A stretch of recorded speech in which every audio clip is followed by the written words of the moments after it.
As we go through today's show, like we often do, we've tried to observe and interpret a theme, if you will. And one of the things that we keep seeing crop up is this notion of secrets. Secrets, in many ways, are a tool of the bad guys. You can interpret bad guys in lots of different ways, but I think you'll see what we mean as we go through today's discussion. Folks will remember that last week and the week before, we began talking about Hank Sullivan's findings and assessment regarding some moves by the Forsyth County Commission in putting in place new ordinances that allow companies which previously were grandfathered in because they may have existed in their same location for decades, maybe as much as 100 years or more in some cases. And they've enacted ordinances which appear to set the groundwork so that the county commission can simply see that a citation is issued to these. And absent being able to prove that that citation is wrong, these companies in various parts of Forsyth County might be forced to close, relocate, and so forth. So the problem is very simply one of cost. Imagine someone that's owned a piece of property in Forsyth. If they bought it back in the 50s, they bought it for a tiny fraction of what its value is today.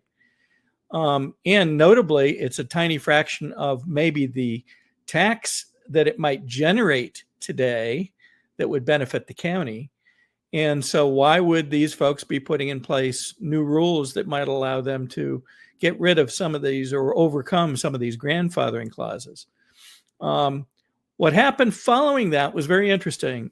Members of the Forsyth County Commission pushed back, claiming that everything up to, Hank was mistaken. Hank is spreading disinformation. Hank is doing, he's giving you wrong information. And in one case, the chairman of the county commission actually suggested that Hank was in some way proposing some form of anarchy for Forsyth County by simply questioning and calling out the fact that this new ordinance or ordinances could be used to accomplish what we just described, being able to get past grandfathering of businesses in Forsyth County. Inadvertently, an ancillary fact came out of this, and that is that it appears, according to other reports now, that the Forsyth County Commission, along with some elected members of the House and Senate of Georgia, are using a private or perhaps multiple private Facebook groups to communicate communicate in ways that are not open to the general public. Why is that a concern? Well, it's quite a big concern because Georgia has what are called Georgia Sunshine Laws. That means that business conducted between members of county commissions, conducted between other groups, must be available to the public. You can't do these things without allowing the public to see the deliberations, the decisions, the policymaking, and other things. And yet here we find, according to other researchers, that there is at least one, maybe multiple, private Facebook groups being used for such conversations. We have checked this. We believe that this is borne out through facts and through research that others have already done, and in fact may be very concerning. Now, we're going to draw again a correlation between this and something else. We reported, with the help of a couple members of the state election board, that certain communications portals, one called Firefly, was being used and may be still in use today, we believe, between the Secretary of State's office and the election board offices in multiple, perhaps all counties around Georgia. The problem with that is that it is not open to open records requests. It's a portal. So when you send messages, those messages are not in email per se. They're visible, you can see them, but they're not, you typically can't call them out as easily. You can't You don't have them retained in the same way that you retain emails and other types of messages, text messages, for example. And so for quite some period of time, the Secretary of State's office didn't even want to discuss the existence of Firefly. We found out in our reporting going back, I believe it's almost a year old now, that at least one member of the state election board had and appeared to still have at that time access to Firefly. Other members, in personal conversation with me, confirmed that they did not have access to Firefly. So here you have a mechanism by which the Secretary of State can talk to election offices around the state and nobody can see what's going on unless they are given access to Firefly. Clearly wrong for one or a subset of members of the state election board to have access to such a thing and the others do not. But, should we be surprised given everything that we've seen come out of the Secretary of State's office? Probably not, per se. So now we find out that there's this mechanism that's being used, at least by, we are told, the Forsyth County Commission, along with members of the elected members of folks that are associated with Forsyth County. During this week, a formal complaint was lodged by Scott Howard and was sent to the organizations that you see above. It went to the Attorney General's office. It went to the Georgia Government Transparency and Campaign Finance Commission. It went to the GBI, now I'm told. And so this is quite a very serious thing.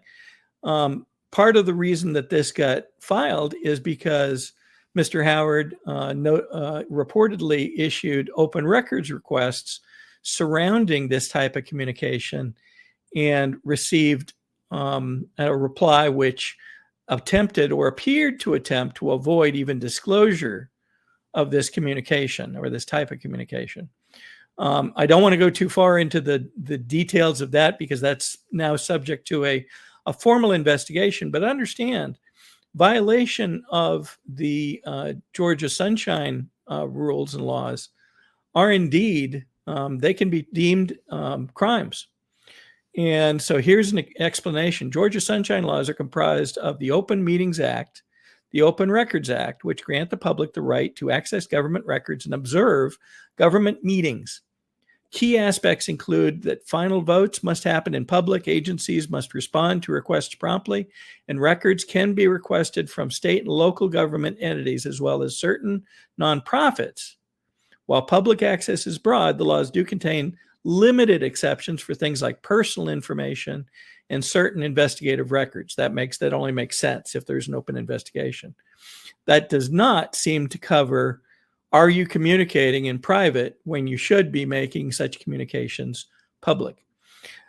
The ethics complaints have been issued against these four people: Alfred John, who's chairman of Forsyth; Mendy Moore, who was elected to the Forsyth County Commission in the last year and a half; Carrie Hill; and Laura Simonson, four of the commissioners that sit on the board.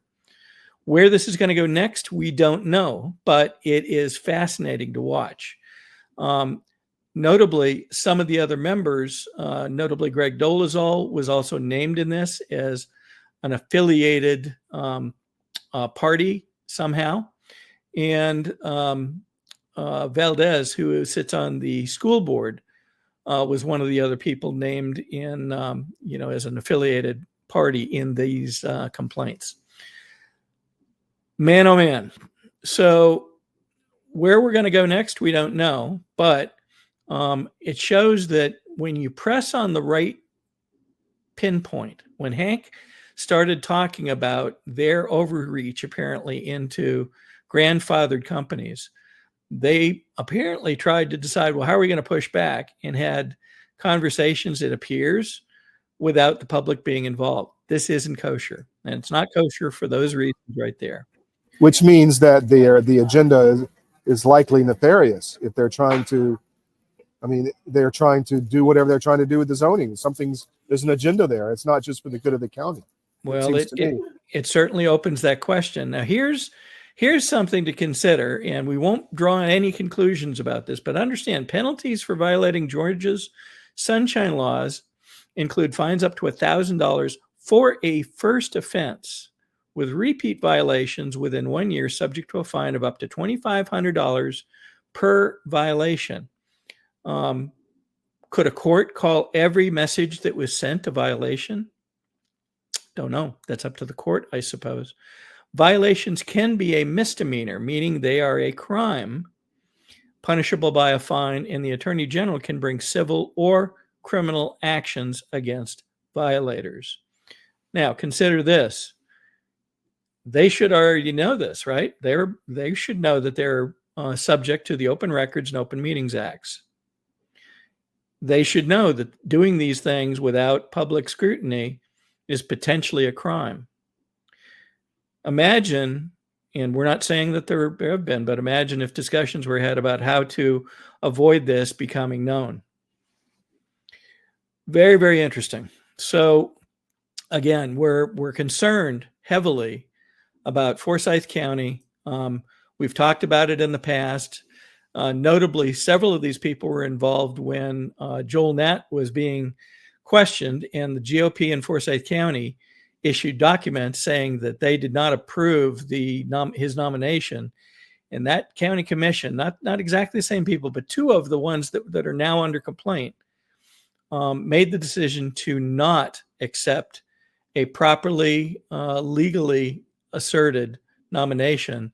They took one unsigned from a previous chairman of the GOP, who for the last couple of years hasn't even been a member of the GOP up until just before this last cycle, and refused to make any change. And ultimately, Joel Nett was sworn in.